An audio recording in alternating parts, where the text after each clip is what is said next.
مومن کے رزق میں برکت ڈال دی جاتی ہے، مومن کا رزق بڑھا دیا جاتا ہے۔ من فطر فیہ صائما، جس کسی نے افطار کرایا اس میں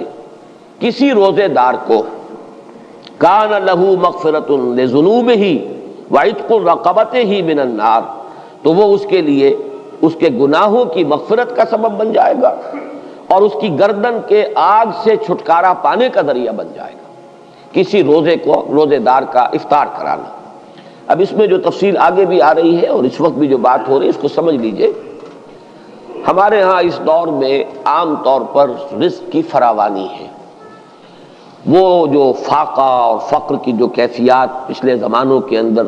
سننے میں آتی، عام طور پر وہ اب دنیا میں موجود نہیں ہے۔ لیکن یہ کہ اس دور کا تصور کیجئے کہ وہاں ایسا بھی ہوتا تھا کہ کسی کے پاس کھانے کو کچھ بھی نہیں ہے، خود اپنے لیے بھی کچھ نہیں ہے، ہو سکتا ہے کہ وہ صرف کہیں سے کوئی تھوڑی سی دودھ کی لسی بنا کر بیٹھا ہو روزہ افطار کرنے کے لیے اور اس کے پاس خود کچھ نہ ہو۔ اس حالت میں کوئی اور شخص جس کے پاس یہ بھی نہ ہو، اگر اس کے پاس آتا ہے تو وہ اپنے اس تھوڑی سی لسی میں سے اگر اپنے کسی اور بھائی کو بھی کچھ پلا دیتا ہے 2 گھونٹ،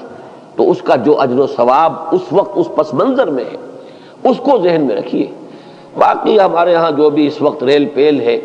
اس ریل پیل میں اگر آپ یعنی روزہ افطار کرنے کی محفلیں روزانہ بھی منعقد کر لیں اور افطاریاں کرائیں اور بہت اعلیٰ افطاریاں کرائیں تو اس کو اس حساب میں شمار نہ کیجیے۔ بہرحال وہ اپنی جگہ پر ہے، اس کو انسان احباب کے ساتھ محبت کے اضافے ہی کے لیے کرتا ہے اور وہ محبت خالص اللہ کے لیے، اللہ کے دین کے لیے، اس کا اپنی جگہ پر اجر و ثواب ہوگا۔ لیکن یہ جو اجر و ثواب یہاں بیان ہو رہا ہے اور جس درجے کا اجر و ثواب بیان ہو رہا ہے اس کے لیے اس قسم کے پس منظر کو سامنے رکھنا ضروری ہے، ورنہ یہ بہت مبالغہ سا معلوم ہوتا ہے کہ اتنی سی بات کے اوپر اتنا بڑا اجر و ثواب۔ لیکن اس کو اگر اپنے اوپر انسان طاری کرے، جیسا کہ آتا ہے بہت سے صحابہ کے بارے میں، انہیں تو فاقے ہوتے تھے اور کئی وقت کے فاقے، اصحاب صفہ خاص طور پر، کہیں سے کچھ آگے آئے تو کھا لیا ہے اور نہیں آیا ہے تو کئی وقت کے فاقے ہو رہے ہیں۔ حضرت ابو ہریرہ فرماتے ہیں رضی اللہ تعالی عنہ، کیونکہ وہ بھی اصحاب صفہ میں شامل تھے،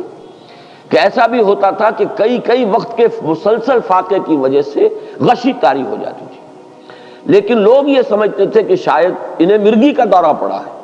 لہذا وہ گردن پر پاؤں رکھ کے اور دباتے تھے۔ یہ کیفیت بھی وہاں پر ہوتی تھی، چونکہ اللہ تعالیٰ نے جو نظام محمد الرسول اللہ صلی اللہ علیہ وسلم کو دیا اس میں وہ جبری مساوات نہیں تھی، والنٹری تھا جو معاملہ تھا۔ جو زکوٰۃ ہے وہ فرض ہے، لیکن یہ کہ باقی صدقہ خیرات اپنے رزق میں دوسروں کو شامل کرنا یہ لوگوں کے اپنے جذبے پر چھوڑ دیا گیا تھا۔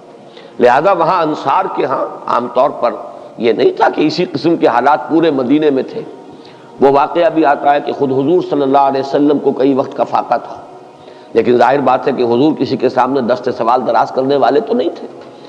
اتنے میں حضرت ابو بکر آ جاتے ہیں اور ان کی کیفیت بھی وہی ہے، حضور نے دیکھ لیا، چہرے سے مشرے سے اندازہ ہو جاتا ہے کہ فاقہ ہے۔ حضرت عمر آئے، ان کا حال بھی یہی ہے۔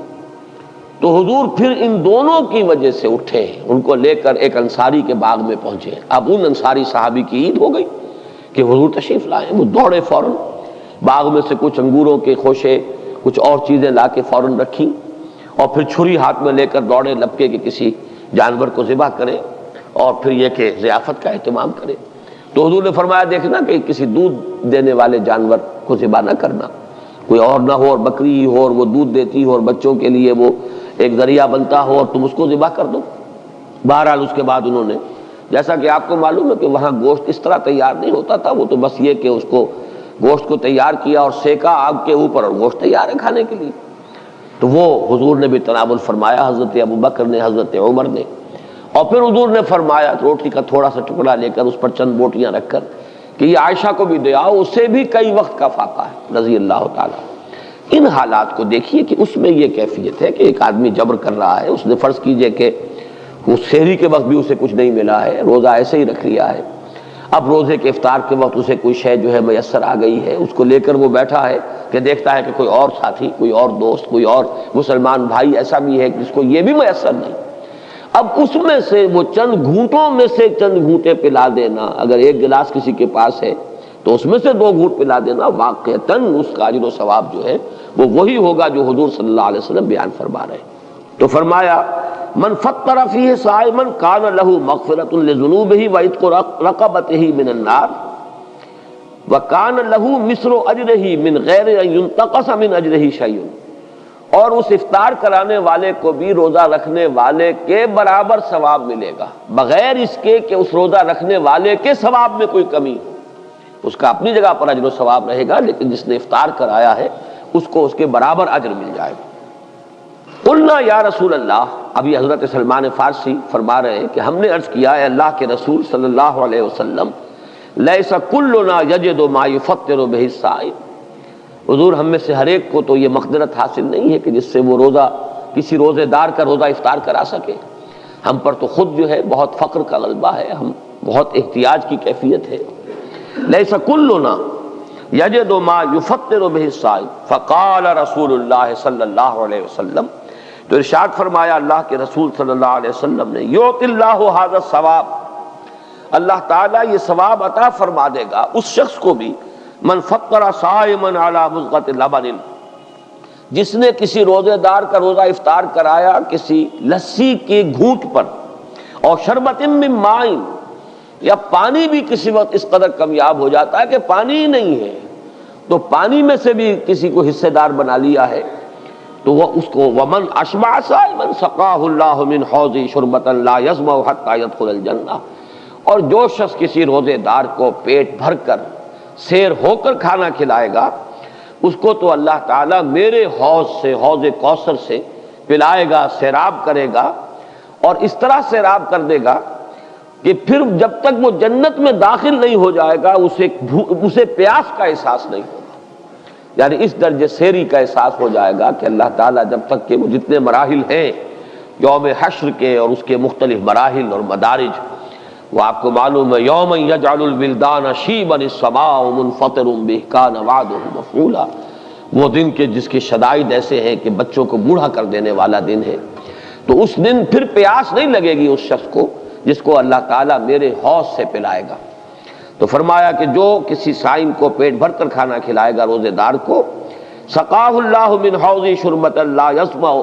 حتی یدخل الجنہ وہو شہر اولہ رحمہ،